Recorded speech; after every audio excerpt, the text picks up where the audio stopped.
안녕하세요. 한민찬입니다. 3차 산업혁명 관련 이야기 시리즈 두 번째입니다. 3차 산업혁명을 1차, 2차, 3차까지 깔끔하게 정리해 드릴 거고요. 근데 여기서 약간 비틀 거예요. 우리가 다 알고 있는 1, 2, 3차 이외에 제레미 리프킨이라는 분이 말씀하신 1, 2, 3차는 좀 다른 이야기를 하고 있어요. 그 두 가지를 비교하는 이야기를 하겠습니다. 시작합니다.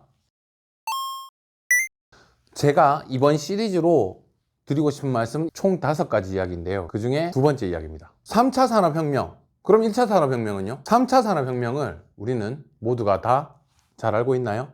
한번 쫓아가 볼게요. 우리가 잘 알고 있는 3차 산업혁명을 한번 볼게요. 1차 산업혁명. 18세기에 증기기관이 개발되고 대량 생산이 되면서 산업은 그야말로 폭발적인 성장을 이뤘다. 모두가 다 알고 있는 얘기 맞죠? 두 번째, 우리가 알고 있는 2차 산업혁명은요? 네. 전기의 발명입니다. 전기를 전기 에너지로 만들어서요. 그걸 산업에 적용을 시키면 양산 속도나 양산 수준이 증기기관과 비교할 수 없을 정도로 더 고도 성장을 하겠죠. 대표적인 예로 1900년 언저리에 자동차 포드가 만들어지잖아요. 포드사에서 만든 자동차가 만들어지거든요. 그때 컨베어 벨트라든가 자동차 양산 시스템이 전기 에너지로 만들어지면서 전 세계의 자동차를 보급하는데 약 5년 정도밖에 안 걸렸다고 합니다. 그렇게 빠른 속도로 보급할 수 있게 대량 생산을 만들어낸 게 전기 에너지의 산업화라는 거죠. 그럼 이제 세 번째, 3차 산업혁명은 어떤 게 있었을까요? 우리가 잘 알고 있는 컴퓨터의 보급으로요. 또 한 번 더 산업은 성장을 하게 됩니다. 자동화 시스템 같은 게 생기는 거죠. 1차, 2차, 3차를 겪으면서 일자리를 많이들 잃었다고들 얘기합니다. 생각을 해보면요, 그때 일자리를 잃으신 분들이 결국 놀았을까요? 또 다른 일을 찾아갑니다. 산업의 이동, 직업의 이동, 부의 이동이 생기기 시작했던 거죠. 자, 여기까지가 우리가 알고 있는 3차 산업혁명의 정리입니다. 그러면 제레미 리프킨이라는 분이 말씀하시는 3차 산업혁명은 어떻게 좀 다른 걸까요? 첫 번째는 사실 같습니다. 이분이 3차 산업혁명이라는 책을 발간하셨는데요. 그때가 2012년입니다. 그 얘기는 다음 편에 해드릴게요. 이분이 말씀하시는 1차 산업혁명은 똑같습니다. 우리가 알고 있는 증기기관의 발명으로 대량 생산이 이루어지면서 산업이 큰 폭으로 성장하였다. 같은 얘기를 해요. 근데 거기 숨은 얘기가 있습니다.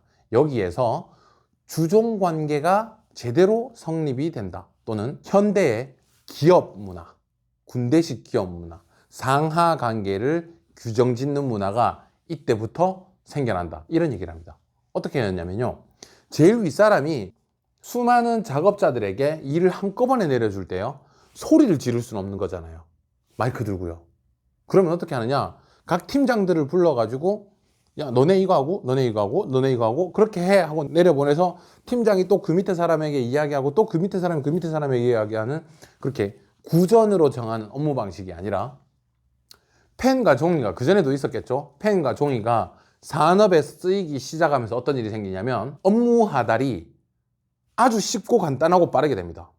1팀 어디서부터 어디까지, 2팀 어디서부터 어디까지, 3팀 어디서부터 어디까지, 언제까지 마치세요 하고 그걸 복사를 해가지고 대자뷰에 붙인다든가 아니면 그걸 도포해주면 그 종이를 본 사람들이 일사불란하게 그 일을 하기 시작하겠죠.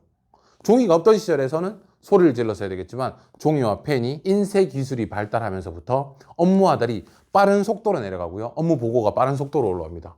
내려가고 올라오면서 주종관계가 생기고요. 사장님이 생기고 막내 직원이 생기겠죠. 그때부터 상하 관계가 완벽하게 성립이 되는 걸 1차 산업혁명의 이야기라고 합니다. 두 번째, 이분은 전기 에너지가 아닌 다른 이야기를 하고 있습니다. 유통망의 확산이 2차 산업혁명의 꽃이 아닐까라고 얘기하고 있습니다. 유통망의 확산, 생각해 봅시다. 아까 전에 잠깐 얘기했잖아요. 해리슨 포드가 차를 만들었어요. 차를 만들어서 이동이 가능하기 시작했습니다. 대량 생산을 했기 때문에 물건을 많이 뺄 수 있어요. 많은 물건을 생산하고요. 미국이라고 칠게요.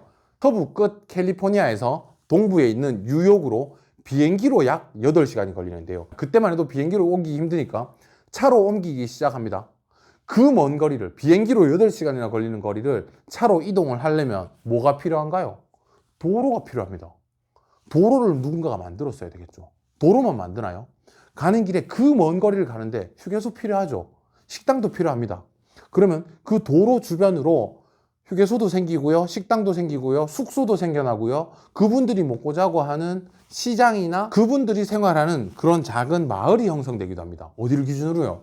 도로가를 기준으로요. 두메산골에 계시던 분들이 내려와서 그런 도로 주변에 도시가 형성됩니다. 이때 무슨 일이 생길까요? 건설 경기가 그야말로 대박이 났을 거고요. 도로만 건설하나요? 그 옆에 건물들도 계속해서 지어 올려야 되잖아요. 부동산 관련된 이슈가 엄청나게 커집니다. 물론 시간이 지나서 문제가 좀 많이 생겼죠. 2000년 후반에 골드만삭스의 국제금융위기, 모기지론이 터지면서 리먼 브라더스가 부도가 막 나고 이런 경우가 생기긴 했습니다만, 그래도 이분이 말하는 2차 산업혁명의 꽃은 유통망의 확산이었다는 거죠. 이 얘기를 가장 잘 설명해 둔 영화가 빅소트라는 영화인데요. 이거 그냥 봐도 재밌겠죠. 왜냐하면 엄청난 분이 나오시니까요. 실제로 그때를 2000년 후반을 돌이켜 볼 때 아주 좋은 영화가 될 것 같아요. 꼭 보시길 추천합니다. 그렇다면 이분이 말씀하시는 3차 산업혁명은 무엇일까요? 컴퓨터? 아니겠죠. 다른 이야기 하겠죠. 그죠? 신재생에너지를 이야기합니다. 후세 사람들은요, 지금의 우리를 구석기라고 할까요? 신석기라고 할까요? 우리를 탄소 시대라고 말할 거라고 합니다. 우리가 사실 지구에 있는 거의 대부분의 기름을 말하죠. 탄소 연료를 거의 다 우리가 지난 100년, 200년 사이에 다 소진하고 있고요. 실제로 약 한 50년 미만의 수준의 연료들이 이제 묻혀 있답니다. 그러면 우리도 탄소 연료가 아니라 다른 연료로 바꿔내야 되겠죠. 그 얘기를 3차 산업혁명이라고 합니다. 신재생에너지의 혁명. 어떤 혁명이 있을 수 있을까요? 우리나라에서 규정하기로 신재생에너지는 약 10가지로 분류됩니다. 태양광, 태양열, 바이오, 수소, 그 외에 여러 가지 신재생에너지가 있다라고 말씀하고 계십니다. 그런 신재생에너지를 이용하여 우리의 지금 현재 연료 시스템이 기름이 아닌 다른 것으로 바뀌어야 한다라고 말하고 있죠. 전기를 말하는 거겠죠. 전기 얘기를 할 때 이분은 어떤 부분에서 혁명이라는 이야기를 하냐면 스마트 그리드라는 말을 합니다. 스마트 그리드를 설명할 때 잠깐 쉽게 말씀드릴게요. 서버실이에요. 대구 시내에 있는 서버실인데 서버실에 렉이 여러 개 있겠죠. 그 렉을 뚜껑을 열어보잖아요. 이 안에 서버가 여러 개 있어요. 이 서버 안에 보통 우리가 알고 있는 일반적인 회사 홈페이지가 100몇십 개가 들어가 있어요. 요즘은 그나마도 기술이 발달해서 클라우드로 넘어갔겠지만 어쨌든 3차 산업혁명이 이야기가 처음 나오고 있을 때는 2012년입니다. 제가 이 자료를 2014년에 만들었으니까 그때는 말이 다른 얘기였어요. 일부러 그때 자료를 보여드리고 있는 겁니다. 스마트 그리드라는 말을 하는데 딴 얘기 다 잊어먹으세요. 신재생에너지랑 무엇이 연관관계가 있느냐? 우측 하단에 있는 이겁니다. 전기를 사고 팔 수 있는 시장을 형성하겠다. 무슨 말이냐면요, 전기를 막 만들어내잖아요. 만들어내서 어딘가에 그 전기를 사요, 팔아요. 그리고 또 누군가의 전기를 사요. 전기를 사고 판다? 화폐 가치가 생긴다는 거죠. 요즘 화폐다 아니다로 지금 설왕설래가 있는 게 뭐가 있나요? 비트코인이 그런 경우죠. 전기를 사고 팔 수 있다면 이게 금과 현찰과 뭐가 다른가요? 이게 화폐가 될 수 있다는 가정을 내리는 겁니다. 실제로 전기를 사고 파는 행위는 국내에도 일어나고 있습니다. 매전 계량기 같은 거 보신 적 있으세요? 우리 집 지붕에 솔라 패널이 있다고 칠게요. 우리가 전기를 쓰잖아요. 계량기가 돌아갑니다. 근데 솔라 패널이 햇빛을 받아서 전기를 만들어내면 계량기가 반대로 돌아가기 시작해요. 그러면 제가 쓰는 전기보다 충전하는 전기가 더 많으면 계량기가 마이너스로 가겠죠. 그럼 그 마이너스 난 전기는 어떡하나요? 한전이 저희한테 돈 주나요?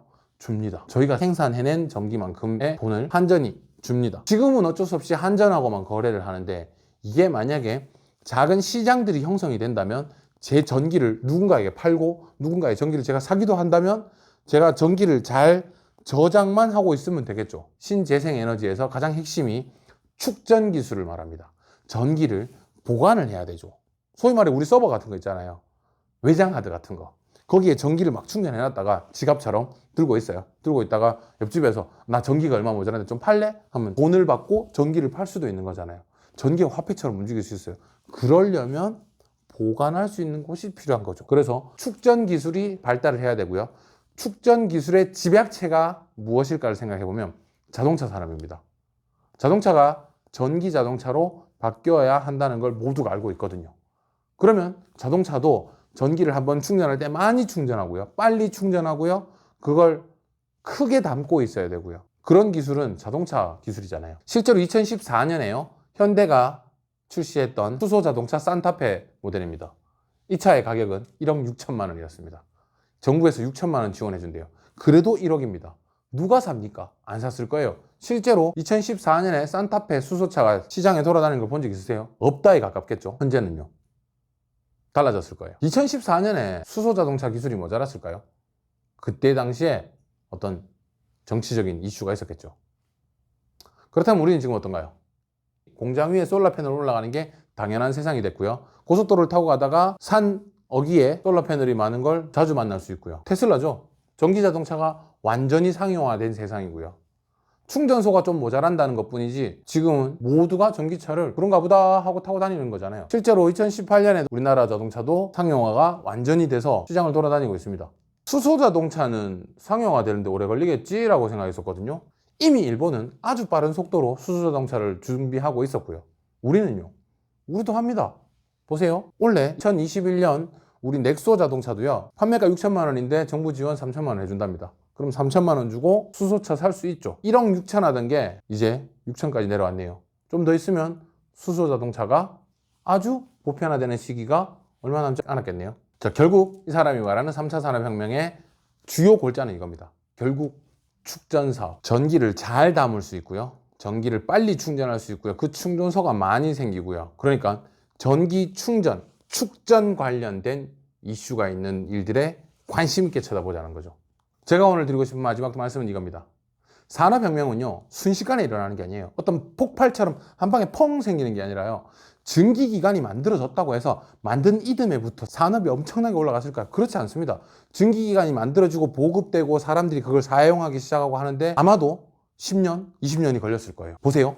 2012년에 전기자동차, 에너지, 전기 에너지의 축전 이런 이야기를 계속해서 해오고 있었습니다. 그게 3차 산업혁명이라고 말하고 있었고요. 그 혁명이 시간을 지나면서 지금 2021년 전기자동차는 거의 우리 눈앞에 와 있고요. 실제로 전기자동차를 타시는 분들도 많아졌습니다. 그렇다는 얘기는요. 4차 산업혁명 이야기를 할 때 3차 산업혁명은 어땠는가를 반드시 지켜봐야 지금쯤 어떻게 되어 있겠구나 하는 걸 보실 수 있는 거죠. 모두가 4차 산업혁명 이야기를 해서 10년 후를 내다보고 있을 때 우리는 10년 전 3차 산업혁명을 보면서 지금을 뚜렷하게 보실 수 있다는 거죠. 적어도 내년, 내후년 정세까지도 볼 수 있다는 얘기를 하고 싶은 겁니다. 세상을 보는 눈을 가지자. 이게 항상 제가 말하는 W잖아요. 오늘의 W는 이거였습니다. 감사합니다.